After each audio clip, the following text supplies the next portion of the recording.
It's been an emotional 24 hours for Catholics around the world with Pope Francis's passing. There's been an outpouring of grief in the Vatican as crowds have gathered to pay their respects. And today we also saw footage of the Pope in his coffin for the first time. Now, this may be confronting to look at, so just a warning there. And it is surreal to see these images of the Pope in his coffin. Now let's bring in News Corp European correspondent Sophie Elsworth. She's in the Vatican City and joins us live. Sophie, thank you very much for your time. Talk us through what's happened today in the past 24 hours since Pope Francis passed away. Well, Sherry, as you can see, it's a beautiful day here at Vatican City, and there's thousands of people streaming into the Italian capital to remember Pope Francis. There's so many people continuing to flock to the city. The crowds are building very quickly. We've had airports inundated with people flying in, hotel bookings going crazy. There's a real buzz around here, Sherry, despite it being a very sombre time and many people very saddened by the passing of Pope Francis. Many people are here also to celebrate his life and also celebrate the work he did leading the church for 12 years. So there's people arriving here at the moment with flowers. There's lots of family members gathering together. There's worshippers who have arrived in groups. But we're seeing that, obviously, Shari, there's several days till the funeral yet, but the crowds are already enormous. So if people are thinking of coming to Vatican City for the funeral, they need to make their arrangements pretty quickly because this place is really filling up.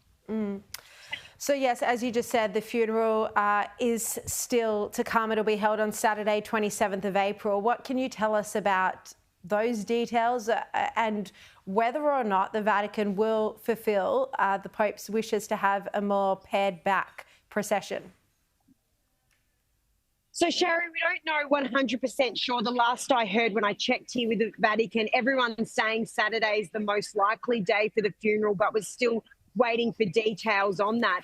But yes, he has made his wishes very clear that he wanted a scaled back, commemoration of his life. He didn't want the big fanfare that traditionally goes with the funerals of pontiffs. So we're waiting to hear those details, but they are being thrashed out as we speak, Shari. So many people are waiting to hear exactly when it will be, the details of it, and the arrangement that he will want. But tomorrow his body will be for viewing inside St. Peter's Basilica, where many people are expected to stream here, again hoping to catch a glimpse of him ahead of the funeral, most likely on the weekend.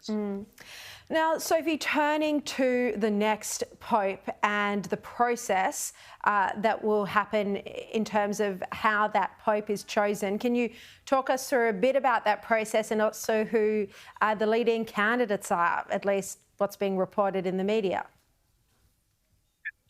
Sure, Shari. So there's basically they will start the process, the conclave process, between 16 and 20 days after the death of Pope Francis. So there's still some time for this official process to begin. There's 137 cardinals who are eligible to vote.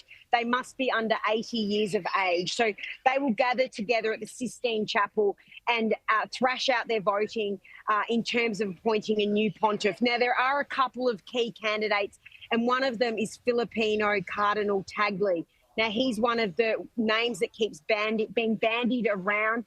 He was very progressive like Pope Francis was, and he is definitely in the running for this to take over from Pope Francis. And also the Vatican secretary is another one, Pietro Parlon. His name is also being very much in the media here. He's been described as a safe set of hands. He is the Vatican secretary, so he's also another contender. But look, Sherry, it's a complicated process. They hope to do it quite quickly because it's not a good look for the Vatican if this process does take a lot of time. But of course, everyone is waiting to get through the funeral before that official process does take place. All right. Sophie Elsworth, thank you so much for joining us live from Vatican City.